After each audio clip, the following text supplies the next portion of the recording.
So welcome. I am Leslie Leondis with Next Path Coaching. I am here with Judy McCurtey, who is also a John Maxwell executive speaker, trainer, and coach. And I invited her on this with me just to give you some context of things that we've learned as we've grown our own businesses and ourselves, because I don't know about you, Judy, but I've done a lot of learning about myself, and I have so many takeaways of stuff that has just gone on that stuff I probably wish I would have known 15 years ago, and I'm sure you do the same. So Judy, tell us a little bit about yourself. Well, I started out in the airline industry for 33 and a half years. Northwest, Delta, did everything but fix them and fly them pretty much, from reservations, cargo, logistics, projects, running my own airport operation. Philadelphia was my last operation. So after doing that, I thought I was going to stay there forever, you know what I mean, until, I left this earth. But things change. I had such a strong desire to open up my own business in the last few years, like probably started out in 2018. And that's when I stumbled across John Maxwell. I knew of him because I read a lot of his books, but the, certification team. And so once I started, I reached out and joined. Oh my gosh, when I went to my first IMC, it was like, these are my people. And it was like contagious.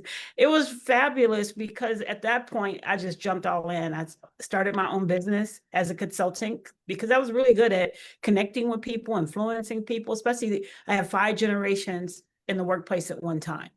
So I was good with the generations, bringing them together. When I was with Delta in Philadelphia, I went there as a first-time station manager, and we were like 19 out of 21. We're pretty low on the score KPIs, and working with a team within 6 months, that team and myself working with them, we turned it around and became #1 in 6 months and stayed in the top 5. Wow. And we helped grow the airport by 15% in 3 years and that's American Airlines hub, but we all work collectively together. So I'm good at bringing people together and influencing. So the reason I brought that up, I wanted to do it on a larger scale. I'm like, wow, I could have been doing this a long time ago. That's one thing I would have told myself. Why wouldn't you an entrepreneur? It felt like you was crunched in a box being, in corporate. Nothing wrong with corporate for people who love to do it. But if you have that entrepreneur spirit, it's a struggle to fit in, is what I'm saying. So I love how you brought up the entrepreneurial spirit, because I kind of landed in the same way, just by accident. I don't really fit there. Why don't I fit there? And I've talked to so many other business owners. They're like, I don't really feel like I fit anywhere. So I just kind of put myself in this box over here. And this weekend I was actually talking with somebody, and she's like, one of the things I miss as a business owner is in corporate, a lot of the jobs I had, we did like leadership and team development and all the communication type trainings. But as a business owner, I don't get that anymore, and I actually miss it. Do you see that a lot in the where you go? Right, I do see it a lot, even in larger organizations. You're pretty much placed as a leader in a role that just because you are good in that position, making it happen as a front line, they place you in a leader and they don't give you that training, and you need that leadership development training because you may be good at your job, that position, but you're not good at leading people and influence people. Like John said, leadership is influence, nothing less, nothing more. Nothing more, nothing less. That's it. It's influence. So if you're not able to connect with somebody's heart to help influence them and connect them, then it makes it pretty hard, or you're struggling to lead a group of people in the same direction for that same common goal or vision. But one thing that you've hit on a couple of times that I've kind of heard is, at your core, you're like, I just want to help people. I want to help people be better. How did you figure out that was actually your passion? I always have been that way ever since a child growing up. I always wanted to help people and make life better. Sometimes I'm like overstepping, because I just want to help everybody. So it's like, no, that's not who you're supposed to be helping right now. But yes, I've always been able to identify potential in people even before they see it themselves and help them reach it, and sometimes they're not ready and you got to meet them where Mm-hmm. they're at. And I did that with my team. Again, when I mentioned being in Philly, I had like 170 employees and 158 of them transitioned through that station. That's how many people I've helped just in that 6-year time frame move on to other positions or other jobs, you know. And so I said, well, I'm kind of in a box. When I was corporate, I couldn't help American Airline employees or United Airlines employees, so I had to come out of that structure, so I can help anyone that I need to help, which Mm-hmm. my passion is the middle management level, because that's power in the middle. That's my framework. There's power in the middle.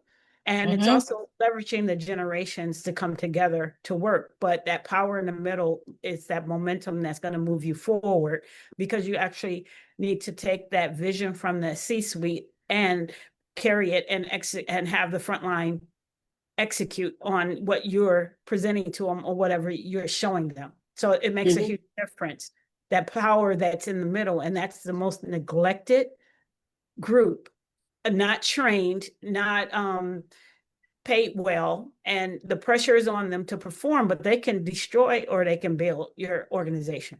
Mm-hmm. That's a core group.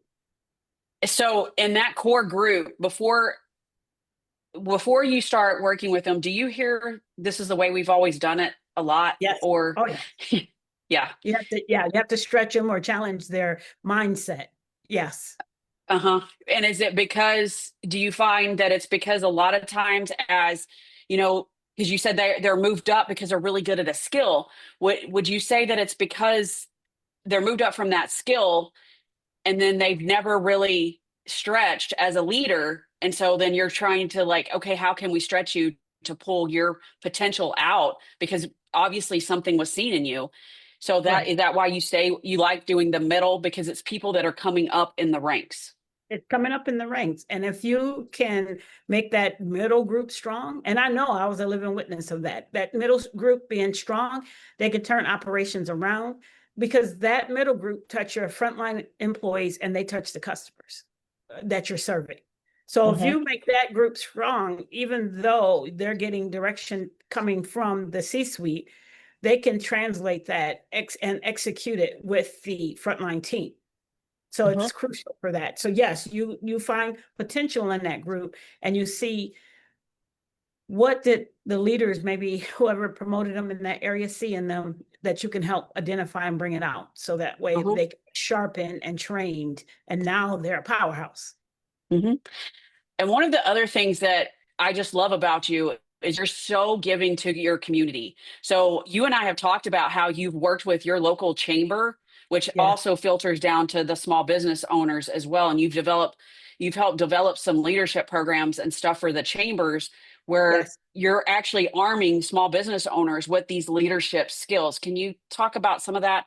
Because like I said, so what a business owner just told me, I miss that now because I don't have Yeah, it. yes, that's true. The chamber is one of the best places that you can go if you want to grow your business and touch other businesses. So yes, I came and became a part of the chamber, start serving ordinary, just serving and getting to know the business world, because being a new entrepreneur, I had the corporate mindset, so that had to be changed out as well. So I wanted to get to know the business, who's in the community, what are they doing? I need to build relationship. So I started serving, jumped on committees and things of that nature. So then I identify an area where the membership director of 17 years, he left, and I was able to step in, learn his job in 3 hours, write the training for it, I help them hire the next person and then train that person. And so they never missed a beat. But then at that point, I just stayed on as a consultant as well. So that way I have created a mentorship program, and that was very successful. I helped them with their intern programs with college students graduating, and that transition between graduation and getting landing your first job. I've helped in that perspective too. And so many different other training that I offered, leadership development, communication, just to sharpen the skills of the small business. Brought in the bridge, which is part of a Better Business Bureau, their foundation. They have a program called Bridge. So I help orchestrate that so we can bring in resources, additional resources to the small business community and just regular businesses so they can strengthen their business.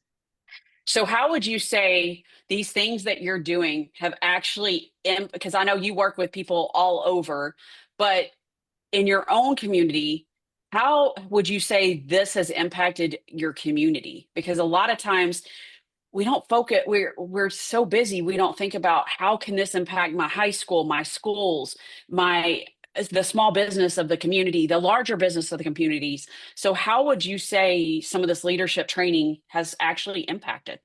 Well, actually, I even work with the foster care system, Friends House. I train some of their students. They have high risk teenagers there, and I've trained their teenagers as well as their staff. I've worked with part of SHRM as well. I've worked with the high school and college as well. So that's fully the community. So as you strengthen the business community, it helps with the community itself as a whole because it makes them stronger leaders and they can do better in their business that supports the community. Yeah. So I know you and I have this wealth of tools that were given by John Maxwell as a present and say, Yes. here, go put this in your communities. And you told me when we just chatted about this, was it earlier this week or last week? When we Mhm. chatted about it, you just helped another John Maxwell coach do Live to Lead. Can Yes. you share some of your experience around what Live to Lead is, and then just like how it impacts communities that don't have access to all the tools that we do?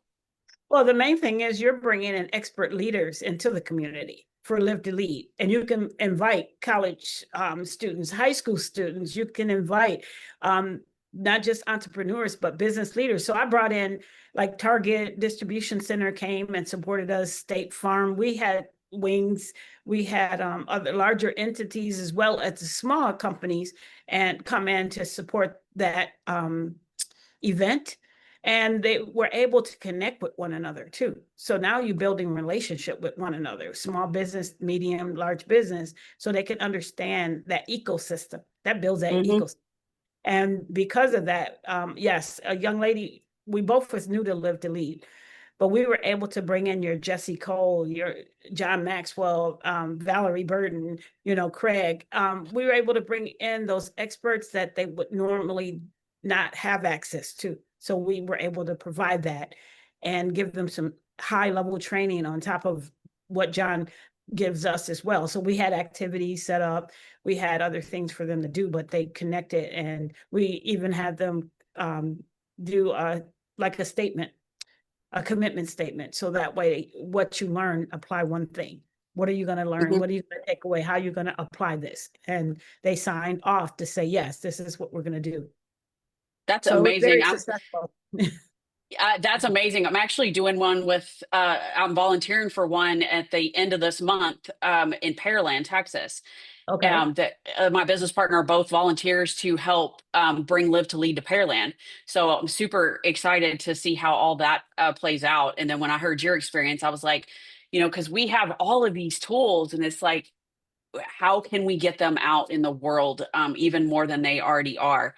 Yeah. So, so what is one thing, and I know it's going to be hard to pick one, that you learned that you would have learned, wish you knew all those years ago when you first started? That I was an entrepreneur. I love it.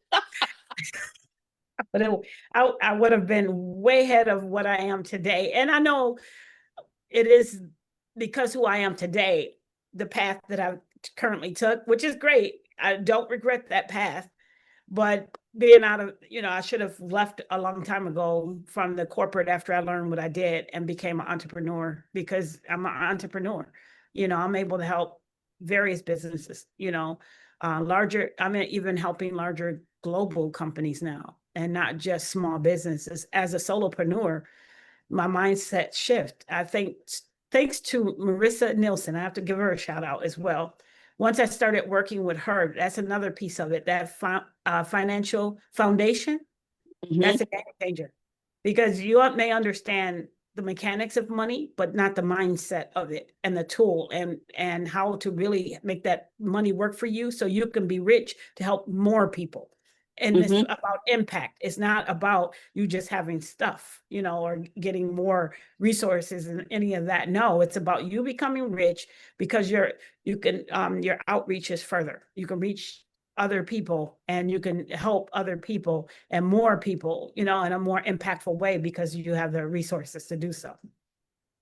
I know I work with a lot of people that have that problem, what you just described of I don't want to be seen greedy. I don't and have all the negative thoughts around money. And I've heard Marissa spiel on that. It is freaking amazing the stuff that she says. And it's like all those money blocks that we tell ourselves. And I know there's a lot of you watching this right now that have those money blocks.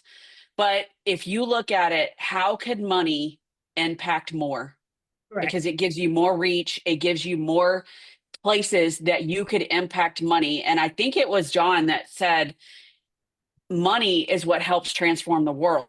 It does. So why can't you have more of it to transform the world? Correct. And that's kind of the mentality we have and in the John Maxwell community, because like you and I are both John Maxwell coaches, but here we are together, Correct. which brings me to how we all can impact by helping each other. So, Yes. how has that mentality of thinking, number one, I need more money to impact more people.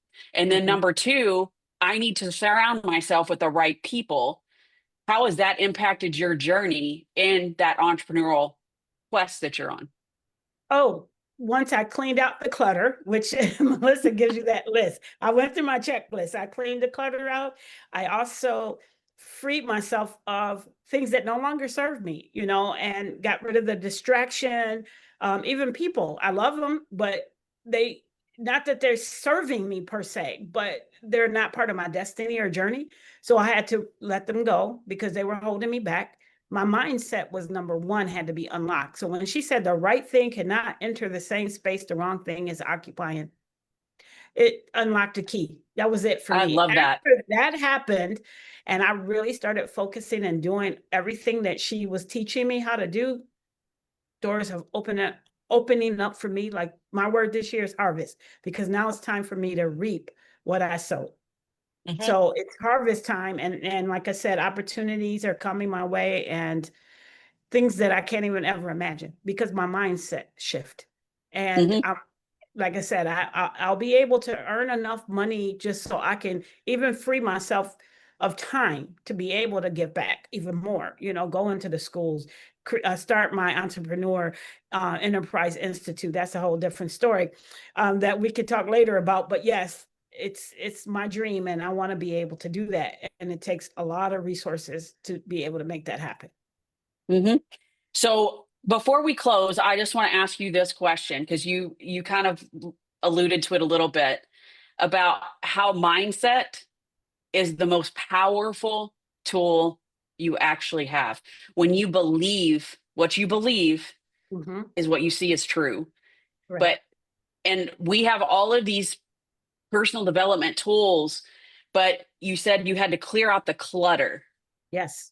How when you cleared out your clutter, and I know I've had to do the same thing, Mhm. how did it shift everything for you? Because it does. It literally shifts everything. It's just everything because you're doing the wrong thing. At this point in time, you're distracted. You're not intentional. You're not applying the knowledge that you have. All these programs, you're not applying it. You're not looking at looking at your time, seeing what is in that space. What are you using? Because time is, again, is valuable. Marissa will tell you that too. Money, Uh-huh. energy. We all got the same amount, but what are you putting your energy into? So that's why you have to clear that out. And ever since I've done that and got it in the right spaces, Hmm. people have been reaching out to me. I go out and have breakfast with some people that I've known, in certain positions, and they'll say, "Hey, I want to hire you as a coach," and I didn't even. I'm like, "What? Okay," and then I'll go in, and they're coming after me now because Hmm.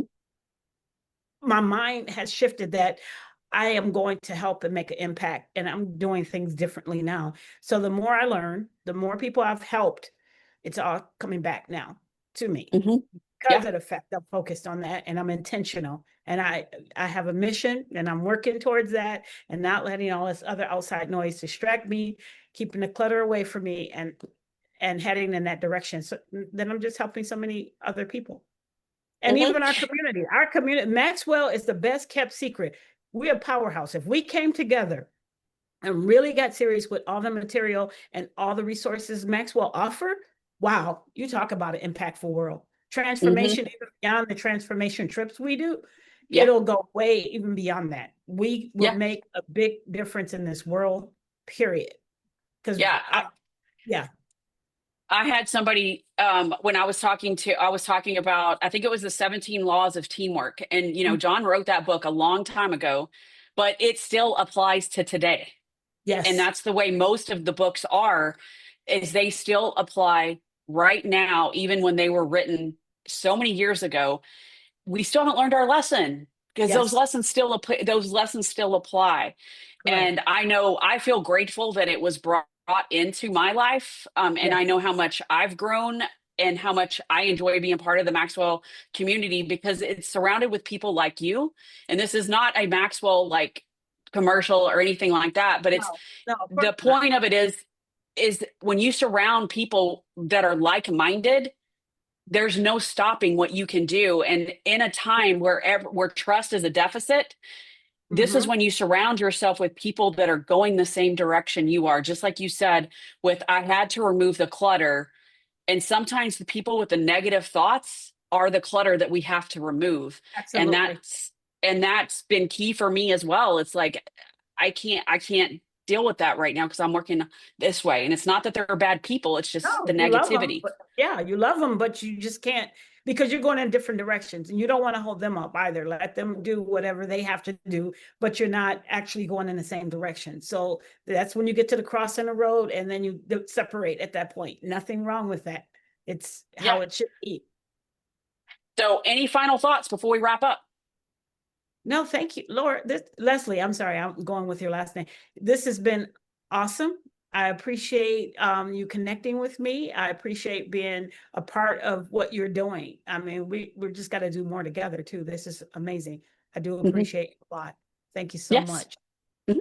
Thank you for sharing all the knowledge that you shared with us because I know I have learned so much from you in the brief time that we've known each other. But I know we get to work at the bookstore together in March, and we get to hang out in March again. So looking forward to that in Hey, iron person sharpens in iron, Dallas. Leslie. Iron sharpens iron. I've learned just as much from you as you learn from me. We're in this together.